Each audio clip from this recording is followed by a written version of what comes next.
Oke, Assalamualaikum warahmatullahi wabarakatuh. Selamat malam. Terima kasih kepada para narasumber yang sudah datang. Ada Pak Timothy Alexander Listiawan dan juga Pak Ahmad Sugiana yang sudah datang. Kemudian terima kasih kepada teman-teman yang sudah hadir dalam acara webinar series diskusi perkembangan dan kehidupan riset, sekaligus pengenalan kepada anggota-anggota ini ya, APIK gitu, termasuk bidang riset apa saja yang sedang ditekuni oleh anggota-anggota APIK tersebut. Nah, malam ini kita punya dua narasumber yang di bidang berbeda nih kebetulan. Ada Pak Timothy Alexander Listiawan, beliau itu sekarang terafiliasi dengan Graduate Institute of Ferrous Technology atau GIF di Postek ya, Pohang. Nah, beliau ini juga sebagai Ketua Klaster Metalurgi, Material Nanoteknologi, dan Radiasi api. Di malam ini, Pak Timothy akan menyampaikan tentang risetnya, yaitu Concept and Recent Development of High Entropy Alloys. And selanjutnya ada Pak Ahmad Sugiana, beliau sekarang di Departemen Teknik Elektro Universitas Telkom. Beliau adalah staf Direktorat Riset dan Inovasi API. Beliau akan memaparkan tema Railway Signaling Research in Indonesia. Oke, untuk itu akan saya persilahkan kepada narasumber yang pertama. Mungkin dari Pak Timothy dulu ya. Gimana Pak Timothy? Siap materinya?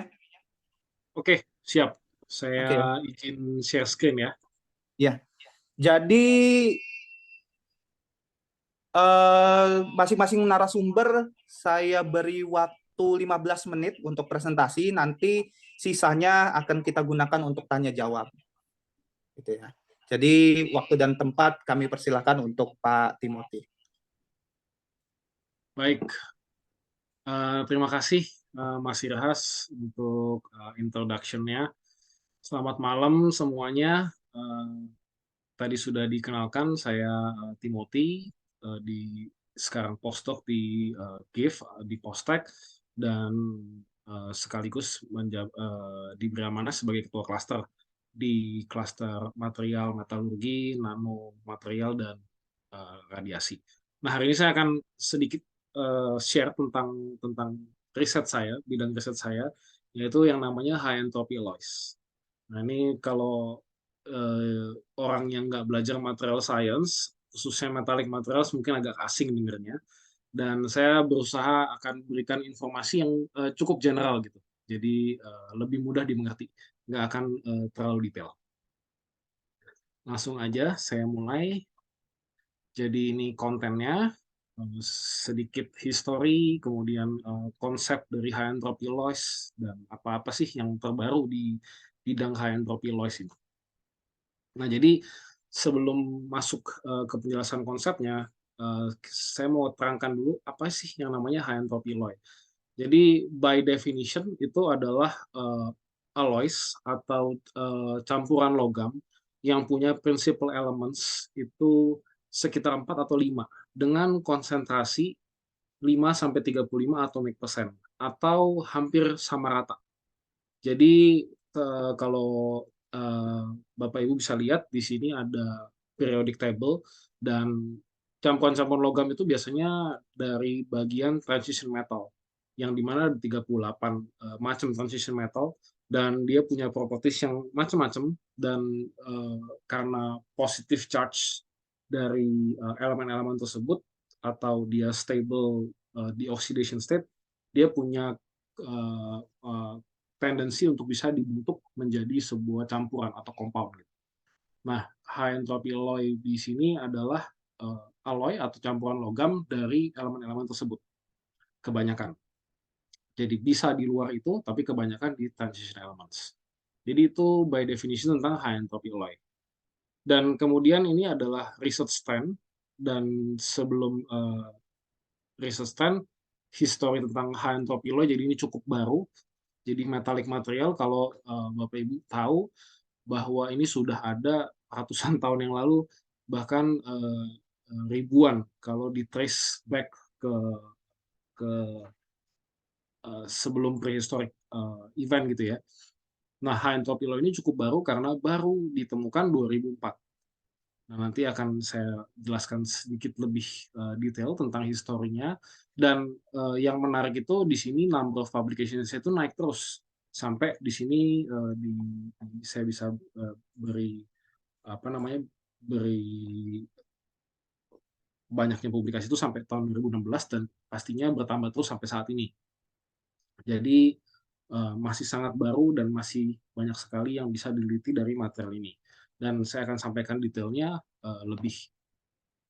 Nah, sebelum kita masuk ke tentang yang namanya high entropy law itu, saya mau review sedikit tentang yang namanya conservative design approach of alloys. Jadi sebelum adanya yang namanya high entropy law ini, yang notabene baru, nah ada alloy yang lebih jadul istilahnya gitu ya, konservatif design gitu. Nah, itu apa sih?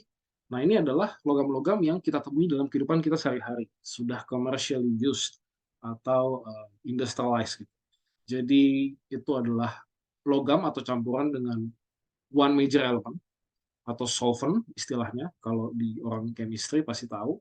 Kemudian ditambahkan small concentration of alloying elements atau biasanya disebut oleh di bidang di field kita di bidang solids gitu.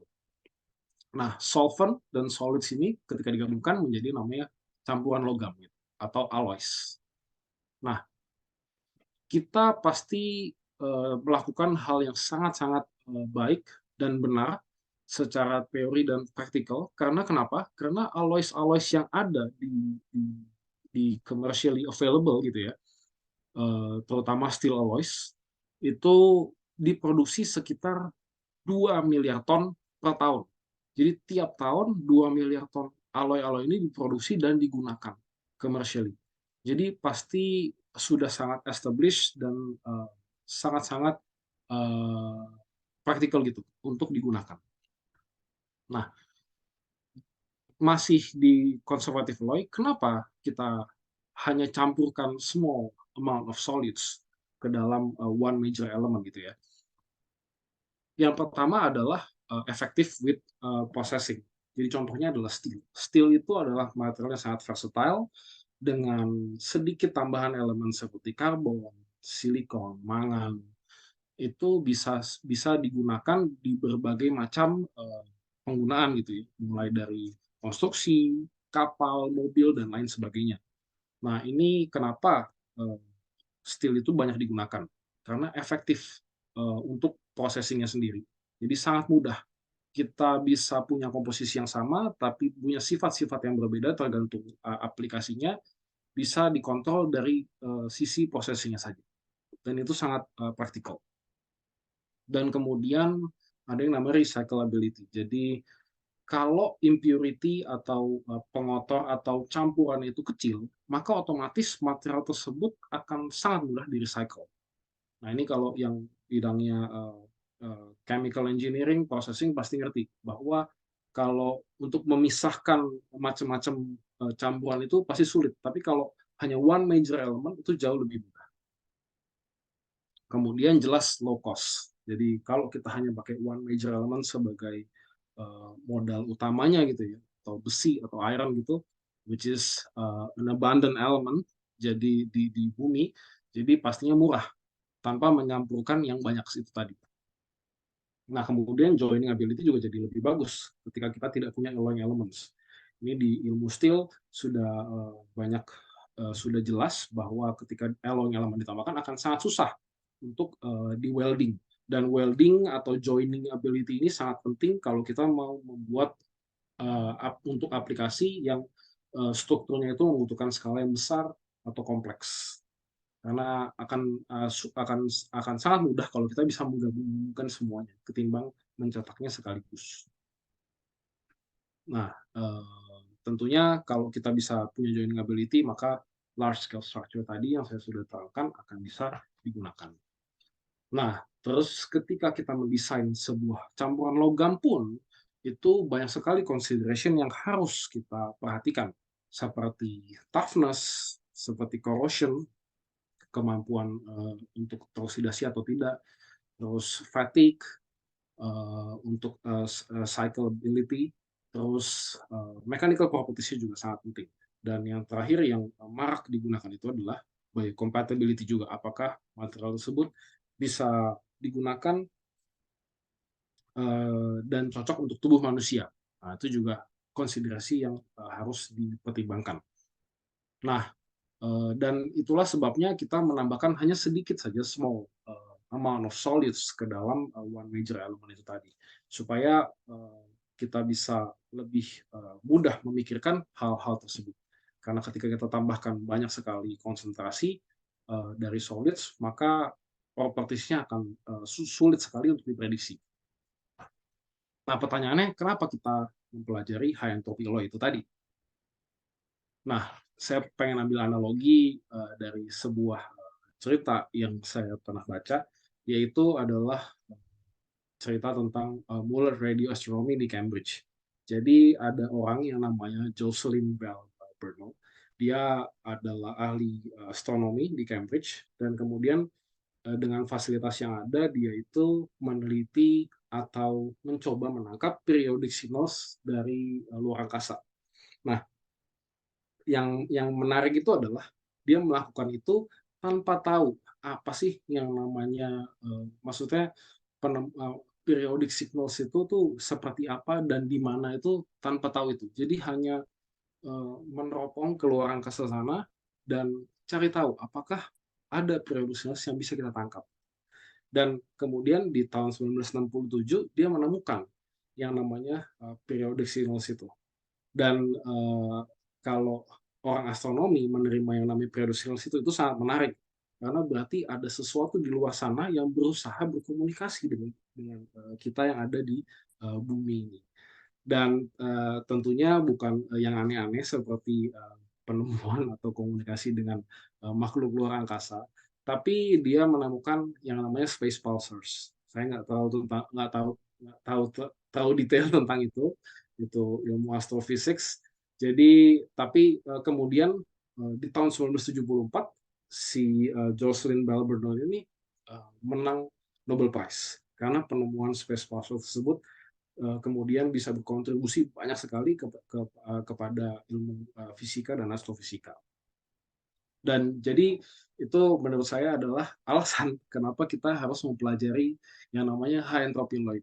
Karena kita bisa membuka ruang baru gitu ya, yang menurut saya adalah essence dari riset itu sendiri. Jadi kita mencoba melihat apa area tempat yang sebelumnya orang itu belum pernah lihat, supaya kita bisa menemukan sesuatu yang pastinya punya potensi yang bisa mendukung kehidupan umat manusia lebih maju lagi.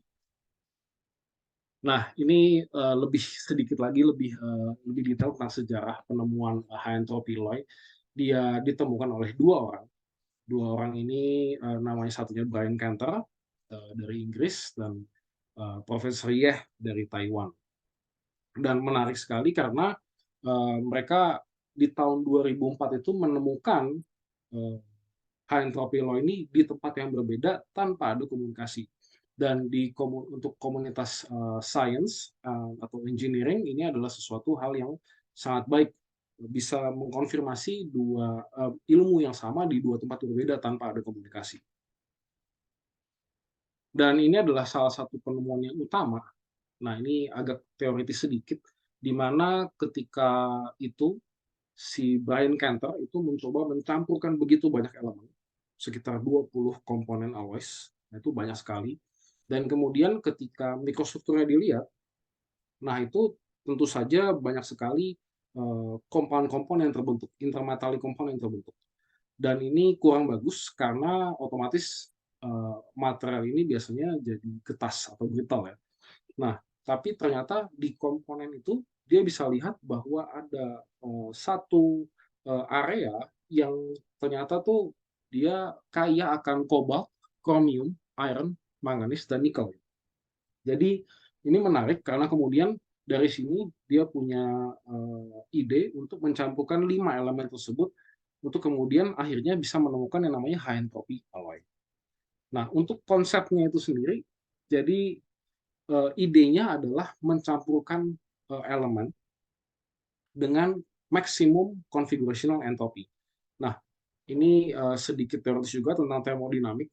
Jadi kalau dilihat graf di kiri itu adalah graf Gibbs free energy dan Gibbs dan grafik configurational entropy.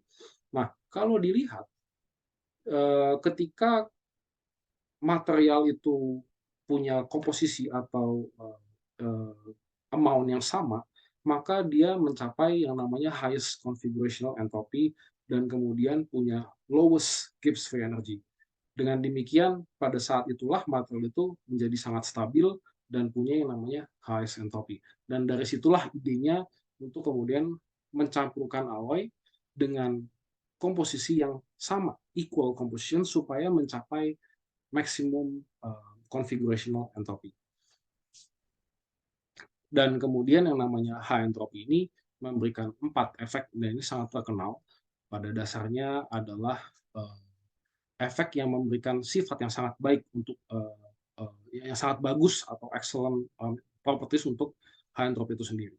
Yang pertama high entropy effect, di mana ketika kita mencampurkan elemen tersebut dengan konsep high entropy, itu tidak terjadi pembentukan intermaterial compound yang membuat getas, tapi malah menjadi sebuah satu fasa atau sebuah satu campuran yang kemudian punya sifat atau mechanical properties yang sangat unik dan sangat baik.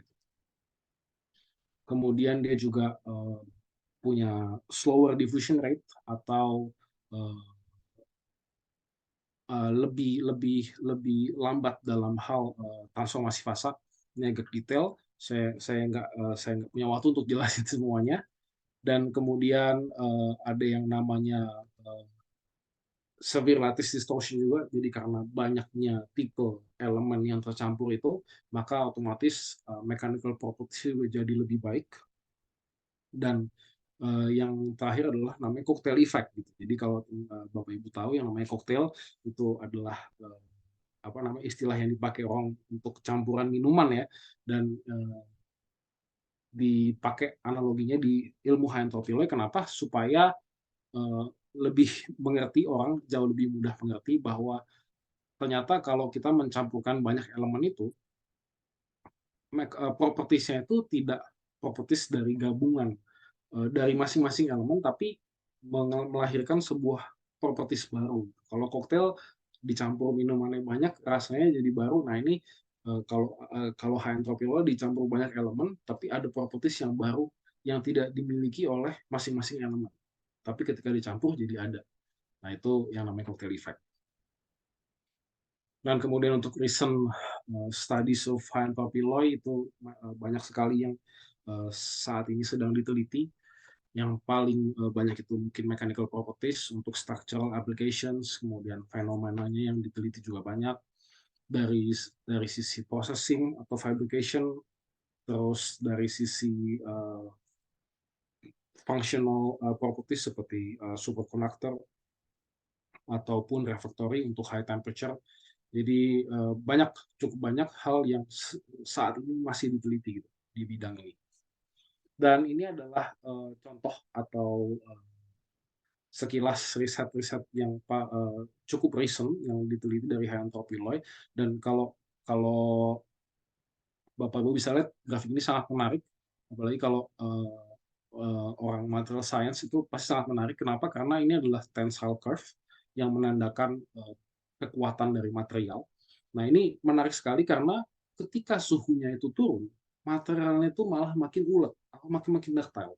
Padahal di mana-mana metal kalau suhunya itu diturunkan, maka dia akan masuk yang namanya ductile transition temperature, di mana dia darinya tadinya ulet, malah jadi getas. Contoh paling umumnya itulah kapal Titanic. Kenapa kapal Titanic bisa hancur? Halnya itu karena dia lagi di suhu dingin di Samudra Atlantik pas itu. Makanya ketika kegores sama gunung es, dia bisa hancur halnya. Itu karena suhu dingin. Tapi untuk material ini di suhu rendah dia malah naik, malah tambah getas dan malah tambah kuat. Dan itu sangat menarik sekali. Kemudian ini contoh riset di mana sebenarnya campuran itu seperti baja karena iron itu 80%. Jadi di sini konsep entropi law itu dicoba dipadukan dan kemudian bisa melahirkan material yang punya mekanisme penguatan yang cukup beragam gitu. Dan itu sangat menarik. Kemudian ada riset tentang interstitial element addition juga, di mana high entropy law ini digabungkan oleh dengan interstitial element, itu elemen yang ukuran atomnya itu jauh lebih kecil dibanding transition metal yang tadi saya mention di awal, seperti karbon, nitrogen, atau boron. Dan kemudian ternyata ketika dicampurkan dengan konsentrasi tertentu, mechanical properties-nya itu bisa jadi sangat baik. Ini tadi yang sudah saya mention juga tentang refractory high entropy alloy di temperatur tinggi, dia punya ductility yang cukup tinggi. Considering strength yang tinggi juga. Jadi kalau di ilmu material itu, atau mungkin Bapak Ibu juga tahu tentang ini, bahwa ketika material itu semakin kuat, biasanya semakin brittle. Jadi kalau normalnya begitu, jadi semakin kuat semakin getas, tapi ini semakin kuat tapi tetap ductile, tetap ulet. Nah, ini menarik sekali juga. Kemudian ini yang terbaru, di mana studi dari computational itu digabungkan dengan yang namanya machine learning untuk kemudian bisa meneliti lebih banyak lagi tentang high entropy alloy. Karena kalau tadi saya mention ada 38 transistor metal yang mungkin bisa membentuk sebuah paduan. Nah, itu komposisinya atau bagaimana itu bisa tercampur, itu kemungkinannya sangat banyak. Dan kemudian metode-metode computational physics dan machine learning ini bisa membantu itu semua untuk bisa menemukan komposisi yang baik dan dengan mechanical properties yang diinginkan. Jadi sebagai sedikit sebelum penutup juga mau memberikan konklusi bahwa banyak sekali yang masih bisa diteliti dari high entropy alloy ini, karena itu merupakan material yang sangat-sangat baru dan tentunya tidak mudah dan butuh collective effort dari berbagai macam field. Jadi cukup multidisipliner juga, nggak harus material science, tapi field-field yang lain juga bisa kontribusi tentang penelitian di high entropy alloy ini. Dan sebelum saya tutup juga, saya mau singgung sedikit gitu, karena ilmu mempelajari tentang metalik material ini kadang dipandang kuno gitu sama orang, karena sekarang semua belajar tentang renewable energy, baterai, dan kawan-kawannya. Tapi saya mau bahas sedikit itu, kenapa sih kita perlu mempelajari yang namanya metallic materials ini. Nah, ini adalah jawaban yang bisa mungkin teman-teman bisa buat food for thought gitu. Dan karena ini movement saat ini itu adalah movement untuk kita bisa net zero carbon emission gitu. Hampir semua negara sekarang, apalagi negara-negara yang ekonominya besar, punya komitmen, termasuk Indonesia punya komitmen untuk bisa net zero carbon emission. Nah, ini adalah di figur ini Bapak Ibu bisa lihat bahwa ini adalah prediksi dari kemampuan teknologi yang bisa dikembangkan, bahwa semua metal yang ada itu kan sekarang diproduksi dari primary production. Jadi kalau kita butuh metal sekarang itu ditambang, diproduksi, kemudian dipakai gitu. Jadi primary. Nah, hanya sepertiga roughly itu yang kira-kira di-recycle. Nah, untuk bisa membalik rasio itu, jadi semakin banyak yang di-recycle, semakin banyak yang di-recycle, semakin sedikit yang diperoleh dari primary process, kita butuh meneliti yang namanya metal. Directly kita butuh meneliti processing-nya, bagaimana kita cara menurunkan carbon emission dari prosesnya itu sendiri. Tapi indirectly kita juga bisa mendesain awan tersebut. Jadi contohnya di kanan kita bisa desain elemen kita bisa mempelajari multi komponen sistem alloy supaya kita bisa desain elemen yang lebih mudah di recycle, lebih gampang di recycle. Karena recycle ability ini tergantung dari desain alloynya juga. Dan kemudian kita bisa bikin material yang lebih ringan tapi lebih kuat. Jadi untuk membuat sebuah struktur atau untuk membuat sebuah produk yang tentunya masih akan dibutuhkan, itu butuh material yang lebih sedikit. Jadi itulah kenapa ini merupakan collective effort juga untuk kita bisa mencapai target net zero emission di masa depan. Mungkin itu sekian dari saya. Maaf kalau waktunya kelebihan. Saya kembalikan lagi ke Mas Irhas. Oke, terima kasih banyak Pak Timothy.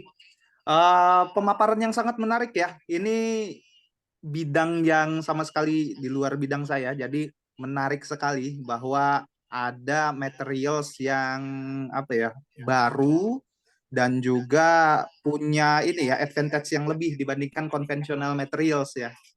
Dan kalau nggak salah tadi dipaparkan ini sebenarnya baru 2004 kan ya, baru di ini ya, baru dipublish. Oke. Jadi untuk sesi pertanyaan nanti kita gabung saja di belakang setelah pemaparan dari narasumber kedua ya. Jadi sekarang saya persilahkan kepada Pak Ahmad Sugiana untuk memaparkan materinya. Kepada Pak Ahmad Sugiana, waktu dan tempat dipersilahkan. Ya, terima kasih Pak Irhas.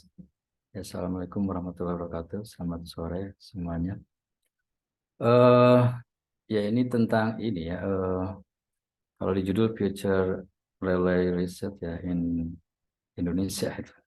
Cuma saya coba kalau murni ke riset takutnya nanti ya ini dari sisi perspektif yang saya berikan takutnya malah jadi kapok Pak Ipan ya pada pulang lagi gitu. Makanya saya campur dengan perspektif development itu bukan riset doang, tapi bagaimana pembangunan ya gitu ya supaya nanti ada lebih semangat gitu ya. Gitu. Jadi walaupun mungkin ini saya banyak intro ya. Ada beberapa walaupun mungkin nanti lihat waktu ya 15 menit gitu ya. Mungkin saya nanti skip.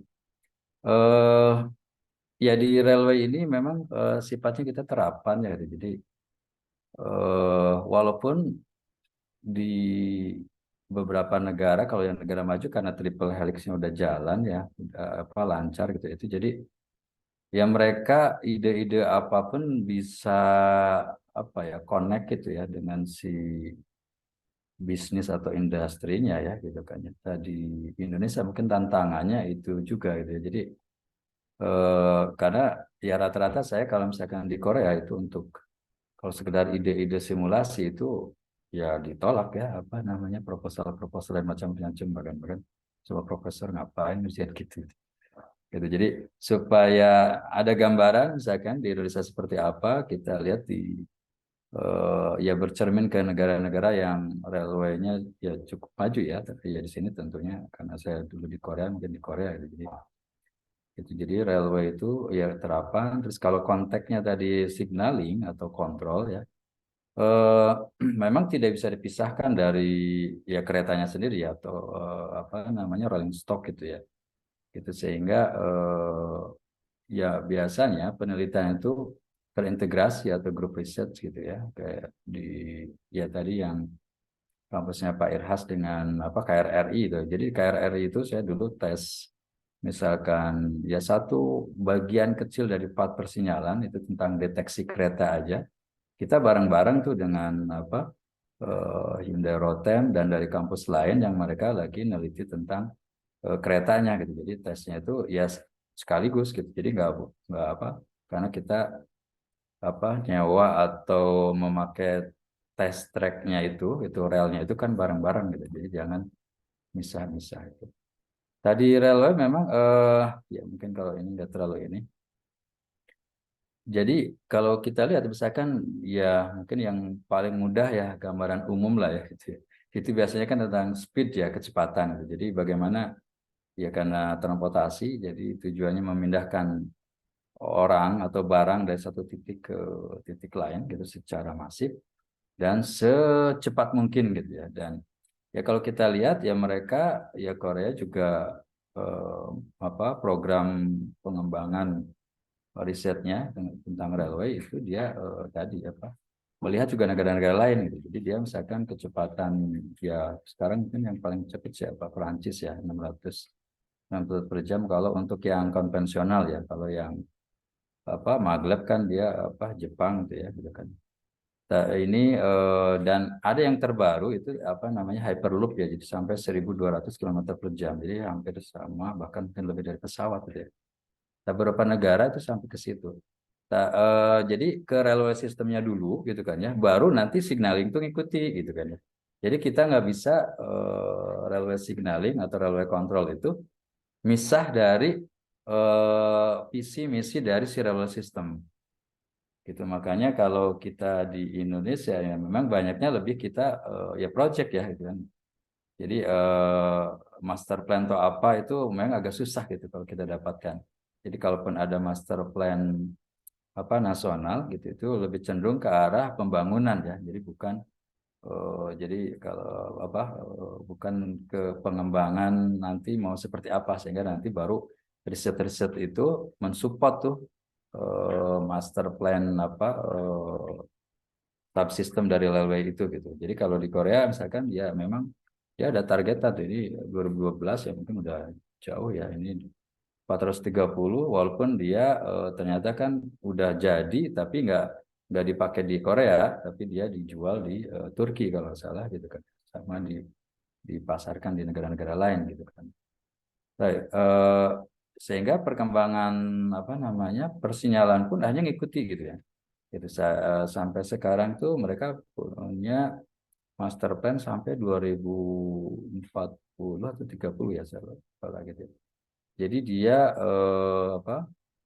bagaimana sekarang misalkan perangkat persinyalan untuk kontrol kereta itu masih beragam gitu kan. Dan mereka mau buat standar gitu namanya Korean Train Control System ya gitu kan. Itu ya sama trennya dengan di Eropa karena yang duluan yang mengembangkan biasanya Eropa ya. Jadi European Train Control System. Korea terus Jepang juga mengembangkan ya sama ya standarisasi terus Cina juga dengan Chinese Train Control System. Nah, Indonesia itu memang belum gitu ya gitu jadi ini gitu jadi sampai yang mereka tadi ya ya dulu sama sih ya kalau bicara ya sejarah yang mereka juga banyaknya awal-awal pengembangan teknologi produk-produknya kan dari luar ya gitu. Jadi setelah melibatkan kampus sekitar mungkin 10 sampai ya 15 tahun lah ya akhirnya kan dia bisa punya kereta cepat sendiri KTX itu yang memang hasil pengembangan mereka ya itu dengan kerjasama dengan pabrikan gitu dengan siapa yang di Rotem gitu kan ya terus perusahaan signaling atau kontrolnya juga sudah bisa dikuasai oleh ini ya lokal juga ya kayak di Rotem juga dia selain kereta dia juga satu paket dengan signaling dan sinyal onboardnya terus juga ada perusahaan-perusahaan yang lain ya itu gitu sehingga nanti waktu otomatis akan berubah ya gitu. Jadi waktu berubah nanti akhirnya ada konsep ya ini ya kalau di railway memang kita sifatnya tidak loncat-loncat ya maksudnya bertahap sekali ya kalau mungkin di yang lain udah revolusi industri kelima kali ya 5.0 gitu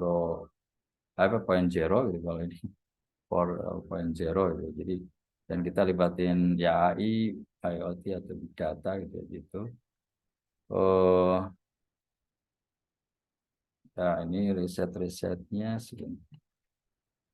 Itu sehingga kalau ini yang ya kalau di railway ada dibagi dua, ada kereta cepat, ada kereta perkotaan ya, di urban gitu. Urban sendiri ada macam-macam, sebenarnya ada. Nah ini kontrolnya memang beda-beda ya. Gitu. Jadi ya walaupun mungkin secara sistem umumnya ada sama, tapi ada beberapa biasanya komponen-komponen yang berkembang ya.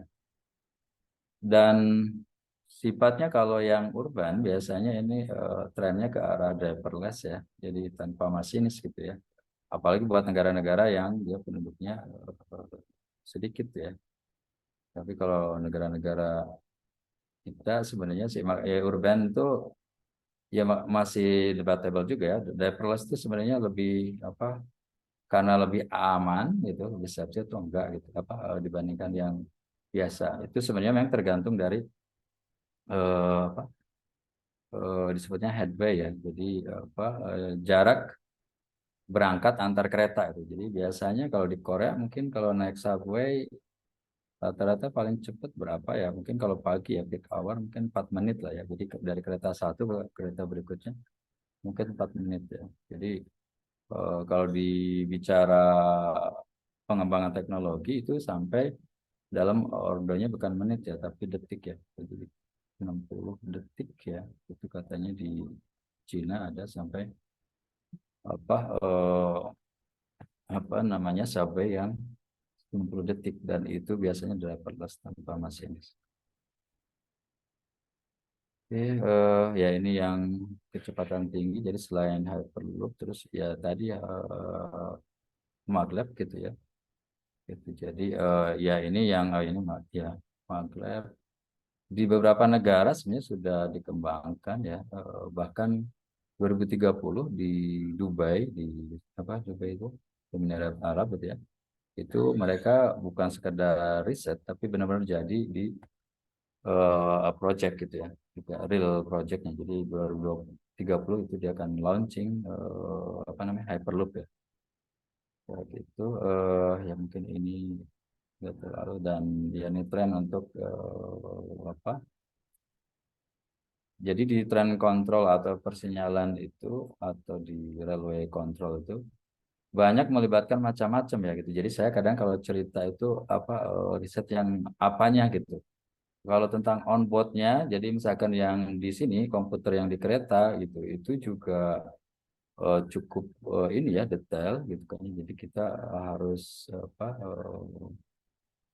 sejauh apa gitu ya untuk dia biasanya otaknya tuh di sini di kereta yang ada masinisnya.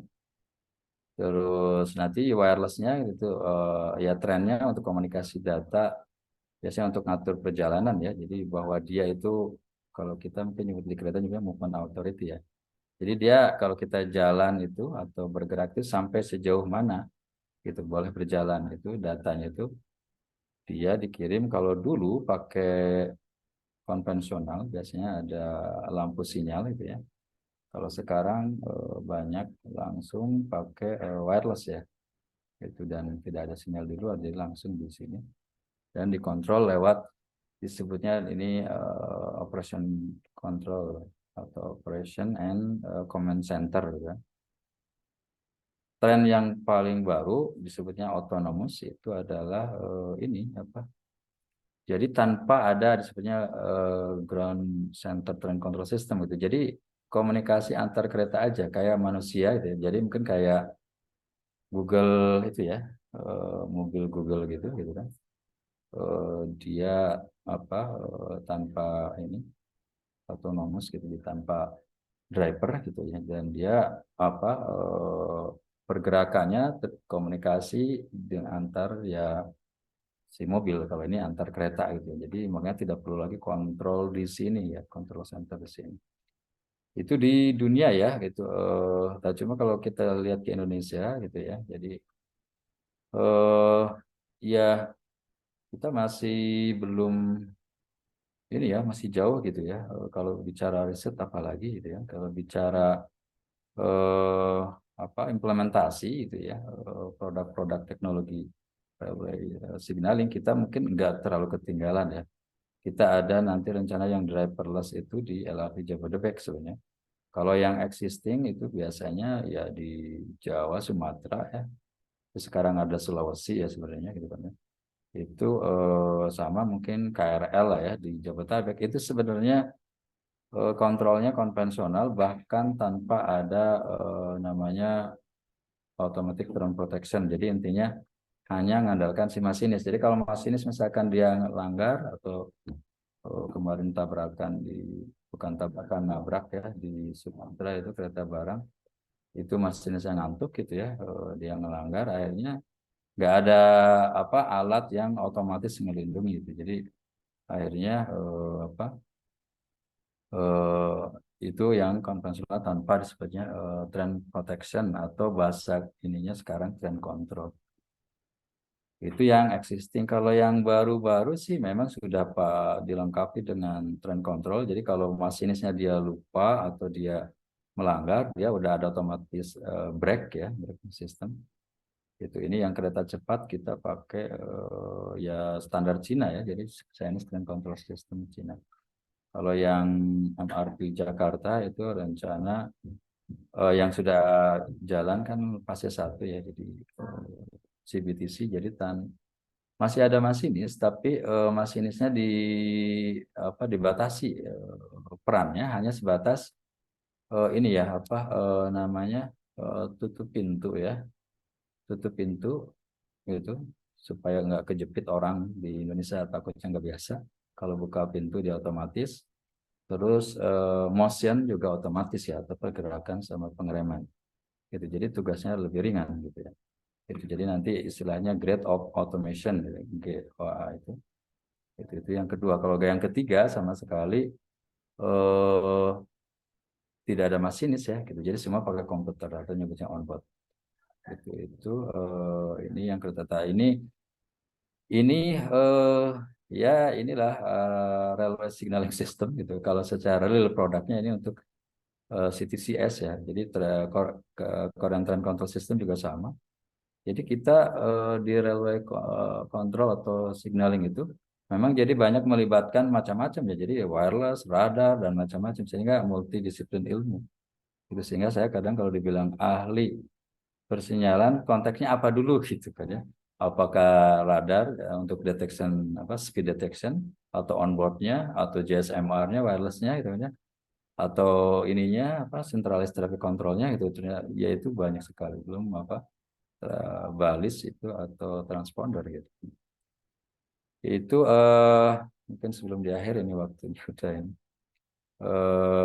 mana ya, ini contoh-contoh ini. Jadi ada beberapa mungkin yang sekarang saya jalani, ya judulnya mungkin keren ya, untuk kereta cepat ya, train control system itu kereta cepat, tapi ya implementasinya kita terbatas. Ya akhirnya mungkin yang sedikit-sedikit ya, jadi nggak masuk ke jantung ya, karena kita rata-rata di Indonesia riset tuh misah-misah ya gitu, nah masing-masing harusnya terintegrasi dengan railway systemnya.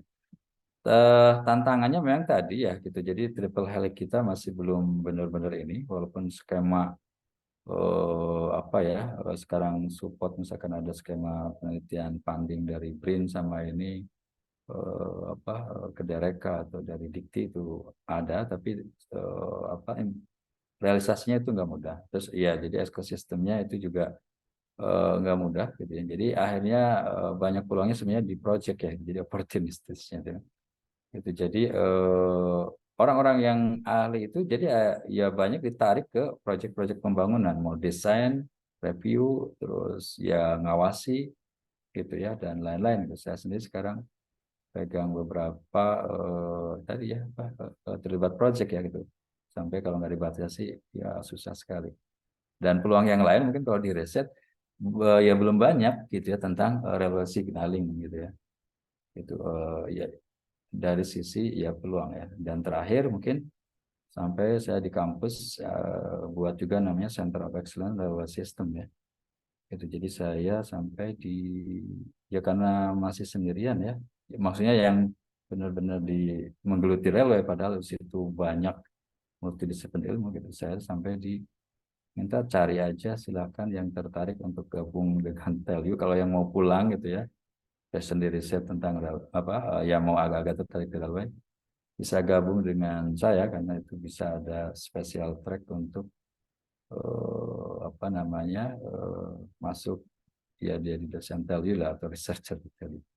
Itu aja mungkin, kan udah lewat cukup berapa menit ini. Itu dari saya untuk sementara. Assalamualaikum warahmatullahi wabarakatuh. Waalaikumsalam warahmatullahi wabarakatuh. Terima kasih pemaparannya kepada Pak Ahmad Sugiana. Sangat menarik ya, saya baru tahu sekompleks ini loh railway system dan riset-risetnya, apalagi tentang perkembangan railway system, railway signalingnya, ternyata dia melibatkan banyak bidang ilmu ya, seperti AI, macam. Oke. Jadi untuk teman-teman yang ingin bertanya, saya akan berikan 2 kesempatan dulu kepada 2 orang dan mungkin bisa raise hand ya kalau misalnya ingin bertanya. Oke, silakan yang ingin bertanya.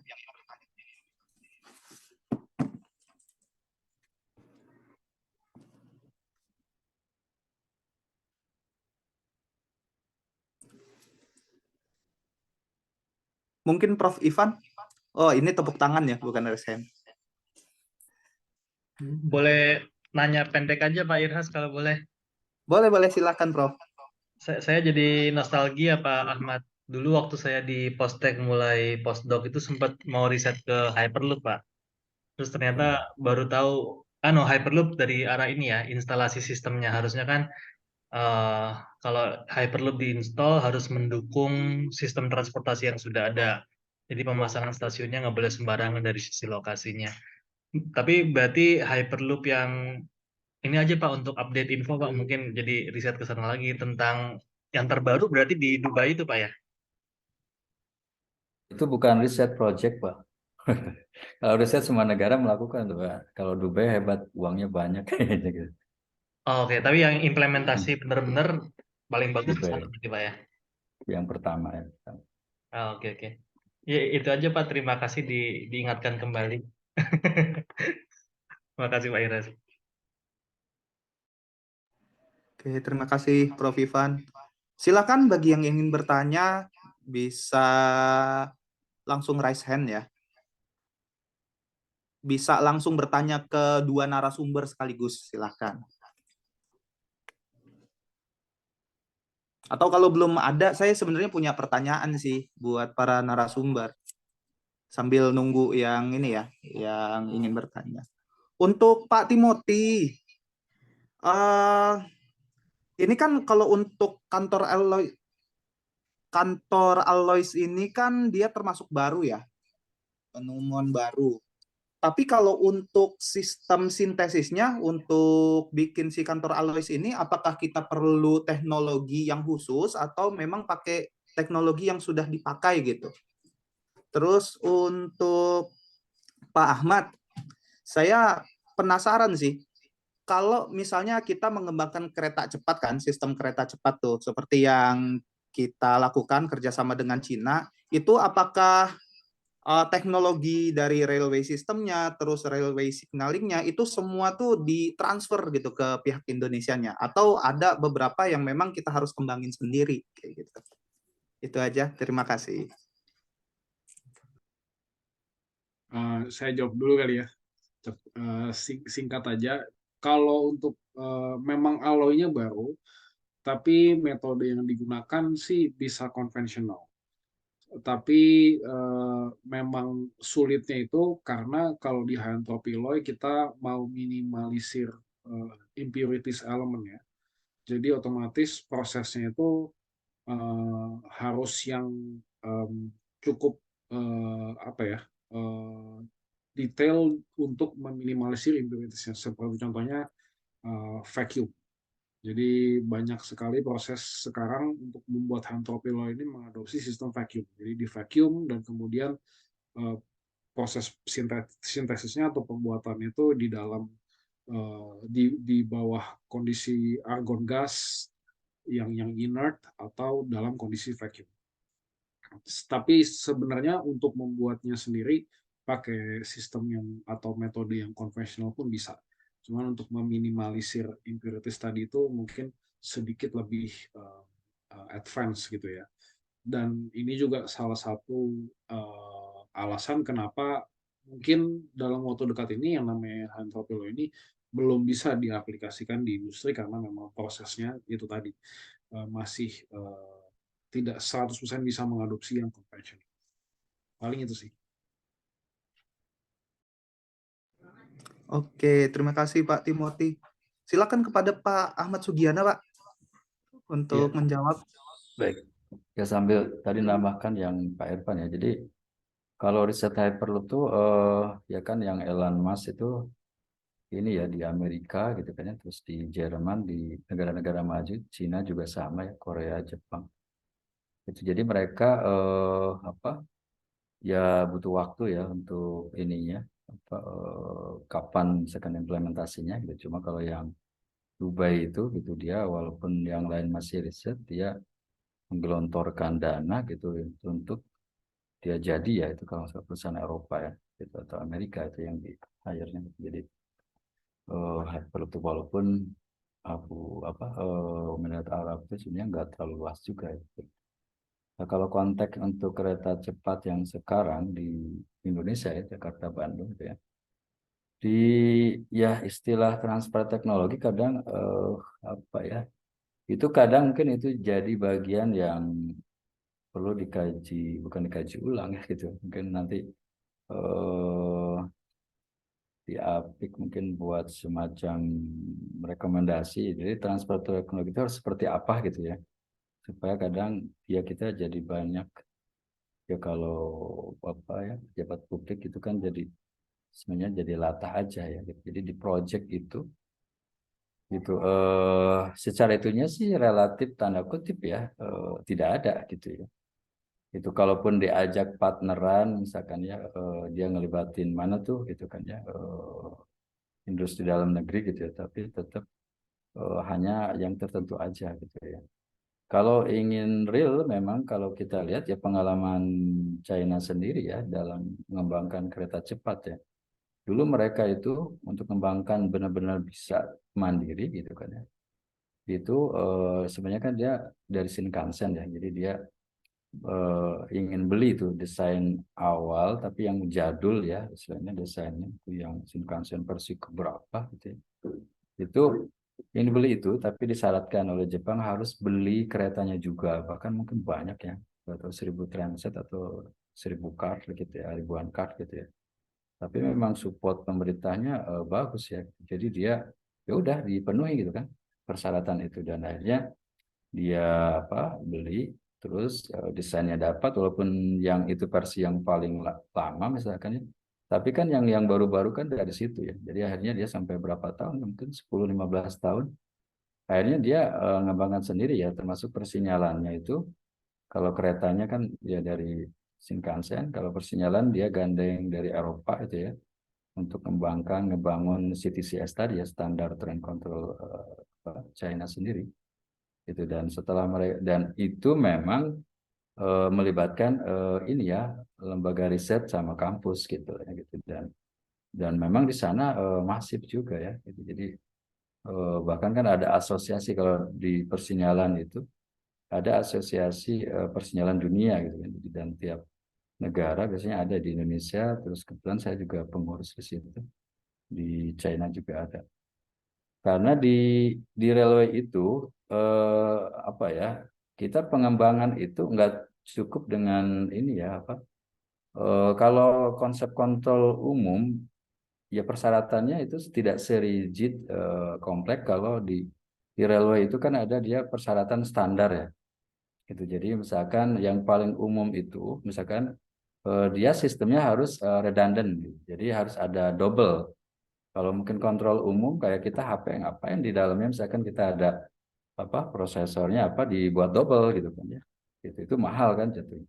Kalau di railway kita harus ada itu. Gitu. Jadi memang jatuhnya mahal secara hardware maupun secara software ya, jadi secara sistem gitu. Jadi nanti dia itu yang sebenarnya nggak mudah gitu ngembang istilah transfer teknologi itu, apalagi kemarin kan Pak Presiden itu kan sampai ngomong tuh ya ngomongnya tuh menyindir lah gitu. Tapi dikira dibilangnya produk dalam negeri padahal banyak yang impor juga gitu ya. Jadi kalaupun sekarang ada pengembangan di industri nasional itu banyaknya assembling ya. Gitu. Jadi kita beli tuh misalkan apanya, kita mungkin konfigurasi ya apanya gitu, walaupun bisa kita ekspor keluar ya, kayak misalkan PT Inka ekspor kereta ke mana, ke Bangladesh, ke negara lain gitu ya. Jadi sebenarnya bahan baku utamanya tetap dari luar, impor. Itu termasuk untuk persinyalan kan PTLN gitu ya. Jadi beberapa misalkan hardware-nya ya tetap impor ya gitu kan. Nah sebenarnya sih itu nggak masalah ya, cuma menjaga itu kan memang harus si pejabat publiknya mungkin harus didampingi staf ahli yang dia tadi ya memahami benar di situ. Itu sehingga tadi persyaratan-persyaratan apa step untuk kita benar-benar transfer teknologinya dapat lah gitu. Gitu walaupun apa ininya bisnis ya, maksudnya dengan project tadi gitu kan. Karena kayak tadi ya pengalaman Korea pun sama sebenarnya dulu kan dengan Alstom Prancis tuh ya. Sebelum dia ngembangkan kereta cepat sendiri. Itu awal-awal kan yang kereta cepat kata X pertama dia benar pure ya bawaan Alstom ya. Signaling persinyalannya maupun keretanya. Tapi dia ya ada agreement gitu kan. Jadi untuk mengembangkan sendiri gitu. Dan biasanya ya kalau dia ingin agreement kayak gitu nggak bisa sebatas lobby biasa kan. Pasti ada apa namanya ya kesepakatan biaya dan lain-lain gitu. Nggak mungkin juga negara-negara lain dia mau apa kalau teknologinya ditiru ditransfer begitu aja gitu. Jadi nggak ada istilah kalau di apa no freelance ya tidak ada makan siang gratis gitu. Jadi itu yang perlu ditanamkan juga. Jadi diplomasi kita itu ya orang timur tuh terlalu baik ya, maksudnya gampang sujon, bukan gampang husnujon gitu ya. Gitu. Justru harus didetailkan gitu kan ya, apa kalau ingin transfer teknologi harus seperti apa gitu, walaupun nanti depannya bisnis atau project atau apa, itu karena ya kak kalau kita lihat case negara-negara lain sama, kayak misalkan dia Cina, Korea sendiri gitu ya, itu dia dengan Alstom itu akhirnya kan dia dapat izin kan untuk mengembangkan sendiri atau apa, setelah itu dia lepas ya nggak masalah gitu, jadi nggak dituntut sama Alstomnya gitu kan ya. Itu paling di agreement itu paling apa ada beberapa misalkan yang jelas nggak boleh ya tadi kan mungkin nyontek benar-benar dari dia kalau dia mungkin mau di papanya gitu. Jadi istilah transfer teknologi gitu makanya itu perlu dipertegas dan dirincikan gitu ya gitu. Dan itu pasti butuh strategi diplomasi yang tinggi gitu. Jadi nggak ada istilah negara lain berbaik hati membantu mengembangkan teknologi khususnya railway di negara lain dengan begitu saja. Pasti ya butuh ini. Itu mungkin penjelasan panjang lebar. Terima kasih Pak Ahmad sudah menjelaskan ya tentang pertanyaan saya. Ada tambahan pertanyaan sepertinya dari Pak Ivan. Silahkan. Silakan Prof. Terima kasih Pak Ahmad. Sebetulnya bukan tambahan dari saya, tapi mohon izin kalau waktunya ada Pak Irhas. Sepertinya Bapak Ibu dari BRIN, dari Pusat Riset Teknologi Transportasi ada yang hadir. Mohon dikoreksi kalau kurang tepat. Tapi silakan Bapak Ibu kalau ingin memperkenalkan diri dan perkenalan sekaligus mumpung ada kesempatannya. Terima kasih. Ya, silahkan Bapak Ibu yang ingin memperkenalkan diri, saya berikan kesempatannya.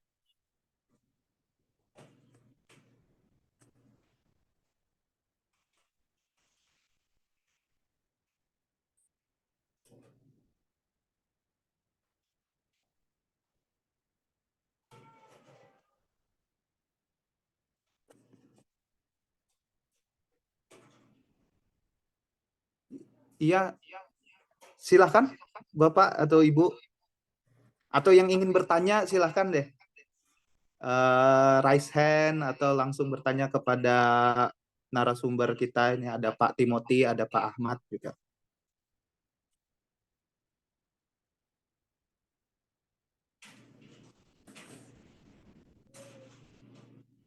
Mungkin sambil menunggu saya tambahkan lagi mungkin ya Pak Iras. Boleh, boleh Pak. Dari PRTT nggak tahu Pak Ekos itu apa dari BIN. Sekarang juga ya dengan BIN kan mulai ini ya maksudnya progresif gitu ya. Saya juga ada beberapa dan apa kerjasama dengan BRIN gitu ya. Terutama yang transportasi ya dari dulu. Ya gitu. Bahkan BRIN itu kan diamanahi macam-macam ya untuk audit. Jadi PR kita banyak sebenarnya ya. Gitu. Jadi salah satu PR besar itu adalah ya lembaga audit ya atau sertifikasi gitu ya. Jadi kalau di kereta itu kan kita misalkan nih udah mengembangkan apa nih gitu kan, misalkan speed detection sistemnya, jadi deteksi kecepatan keretanya gitu. Nah itu nggak bisa langsung dipakai ya, itu harus ada lembaga yang sertifikasi dan itu harus independen, tidak boleh apa di perusahaan itu atau lembaga itu gitu, jadi harus lembaga lain. Dan negara-negara lain mereka apa buat lembaga sertifikasi, dan kalau di Korea itu yaitu yang partnernya kampus Pak Irhas itu Pak Irhas itu yang apa KRRI gitu. Jadi dia sebagai riset institut tapi juga sebagai nanti ditunjuk pemerintah sebagai lembaga sertifikasi. Jadi kalau misalkan ada nih pembangunan jalur baru atau upgrade dari existing, misalkan keretanya gitu kan nanti diuji sama mereka gitu. Jadi kalau mungkin dari pabrikan dari Hyundai Rotemnya, oh ini udah clear, udah oke gitu kan, dia kasih apa hasil-hasil apa pengujiannya. Nah, itu harus ada independen. Tadi Indonesia masalahnya itu yang ditunjuk sebenarnya BRIN gitu. Kalau dulu BPPT ya.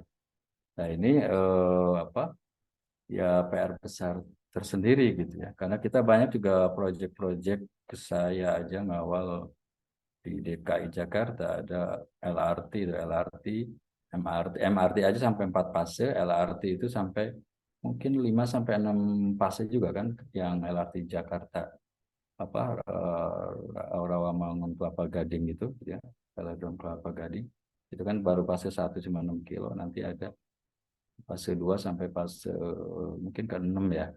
Terus MRT apa LRT Jabodebek itu ya dari Bekasi ke Jakarta itu fase 1 nanti sampai mungkin fase 2 fase 3. Nah itu ya kemarin ada case ya, makanya itu kan belum di ini ya, belum diaktifkan atau misalnya belum di launching resmi, baru percobaan kan udah nabrak tuh ya, itu kan jadi ramai juga gitu, sehingga akhirnya mungkin BRIN dilibatin itu pasti untuk menginvestigasi gitu kan ya, karena ya di kita belum ada, hanya kita mengandalkan dari luar terus gitu. Itu mungkin PR besarnya gitu. Jadi banyak sekali sebenarnya yang kita bisa lakukan, cuma ya tadi harus ada koordinasi yang mungkin bagus kayaknya ya antar lembaga gitu ya. Itu mungkin tambahnya sampai minggu.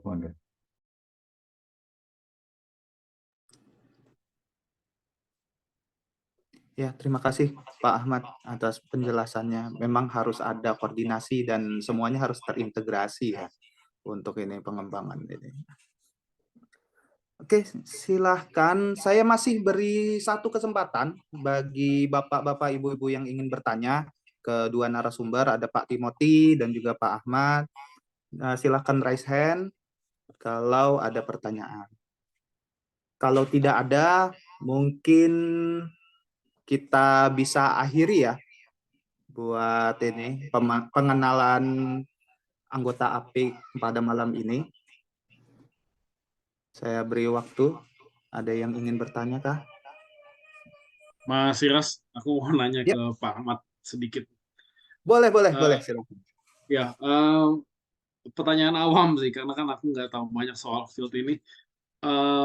Mau tanya kalau untuk pembuatan sistem railway gitu ya, kereta cepat atau apapun itu, pastinya kan dibutuhkan yang namanya feasibility study gitu ya. Jadi studi apakah ini visible, jaraknya berapa, terus kemudian mungkin kontur tanahnya seperti apa. Nah, itu kira-kira butuh waktu berapa lama, Pak?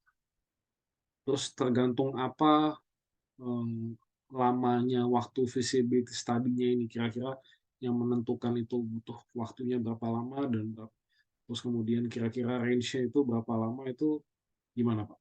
Mungkin bisa dijelaskan sedikit, khususnya Indonesia gitu, kasusnya Indonesia. Iya, langsung aja ya Pak Iras. Jadi sebenarnya untuk pembangunan railway gitu ya, khususnya yang new line atau istilahnya green project itu sebenarnya ada semacam apa standarnya. Jadi Itu kan kita ada apa Asosiasi Railway Dunia namanya UIC gitu. Jadi dia ngeluarin buku tuh apa panduan kalau kita ingin ngebangun kereta cepat itu memang ada FS-nya. Sebelum FS sebenarnya ada pra FS gitu ya. Terus baru nanti ada ya ada berapa stage ya gitu kan. TFS aja bisa sampai mungkin ya 6 bulanan lah gitu ya. Pra FS-nya mungkin sebelumnya ada juga gitu ya. Gitu karena eh railway itu investasinya ini ya apa cukup besar gitu. Jadi dia harus benar-benar yang pertama kan bisnisnya dulu, maksudnya kebutuhannya dulu itu benar-benar dibutuhkan atau enggak gitu ya. Berarti kan ridership-nya apa kebutuhan penumpangnya gitu kan. Penumpangnya benar-benar ini butuh enggak itu eh tadi Indonesia ya masalahnya ya kalau realnya gitu ya. Itu sering kita itu ya project-project itu apa ya ya sebenarnya Ripnas kita ada namanya Ripnas itu apa rencana Induk Nasional Perkeretaapian Indonesia ya itu kita ada gitu. Jadi kadang ada rencana-rencana yang itu di luar bukan rencana apa pelaksanaan proyek yang di luar itu gitu yang biasanya satu hal yang cukup berpengaruh gitu dalam proyek-proyek pembangunan itu kita masih mengandalkan dari luar negeri ya gitu jadi itu yang agak berat ya gitu jadi kayak ya kereta cepat kita yang mengandalkan luar negeri jadi akhirnya proses-proses itu bahkan FS yang dilakukan itu biasanya memang itu diinisiasi sama luar negeri ya. Dulu kan sebenarnya kereta cepat itu diinisiasi FS-nya sama Jepang, sama JICA kan, gitu. Jadi bukan sama kita sendiri gitu. Jadi kadang-kadang kan orang kan mau invest gitu kan, tapi dia ingin investnya tuh pokoknya harus pakai ke sini loh gitu proyeknya.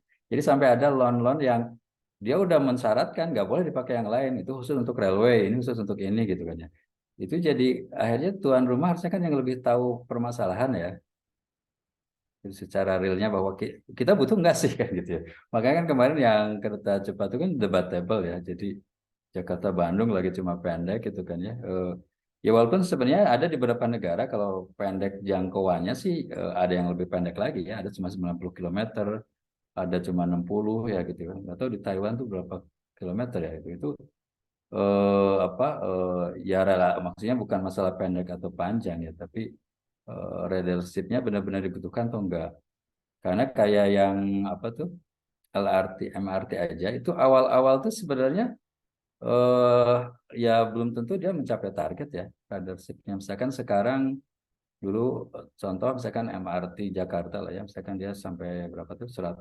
sebelum COVID bisa 100.000 apa penumpang per hari ya per day. Kalau sekarang ya kalau COVID jelas drastis banget. Kalau sekarang mungkin nah target-target ya belum bisa sampai ke situ lagi 100 apa, penumpang per hari ya gitu. Jadi itu yang ini ya sehingga akhirnya kita jadi apa ya berpikir ulang gitu ya termasuk pilihan teknologi train controlnya ya atau persinyalannya gitu kan ya dengan driverless itu mahal ya cukup mahal gitu ya gitu kalau memang kita butuhnya nggak harus misalkan yang apa kan driverless itu apa driverless itu ngejarnya dari sisi supaya orang itu kalau misalkan ketinggalan kereta masih ada lagi nih misalkan tiap 2 menit gitu kan ya jadi dia gampang gitu ya karena saking banyaknya penumpang.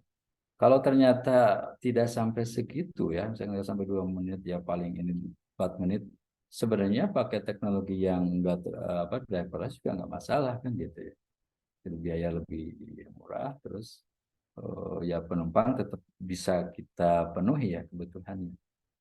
Gitu apalagi high speed train ya. Jadi kereta cepat itu dia beda sekali ya. Jadi kayak contoh untuk ya signalingnya kan dia ya dia cukup mahal juga ya perangkatnya kayak komponen untuk motor vessel ya. Jadi untuk menggerakkan apa si relnya itu kan itu motor vesselnya ada mungkin 5 ya. Kalau yang konvensional kan cuma satu motor vessel itu kan lumayan harganya. Itu jadi ini yang ya makanya perlu juga masukan dari para peneliti ya, gitu kan, terutama yang di bidang itu, supaya mereka memberikan masukan-masukan yang rasional lah gitu ya. Jadi ya kalau domainnya udah yang lain gitu, itu memang ya kita nggak, ya saya sendiri nggak bisa komentar banyak ya kalau udah domain-domain politis lain-lain gitu ya.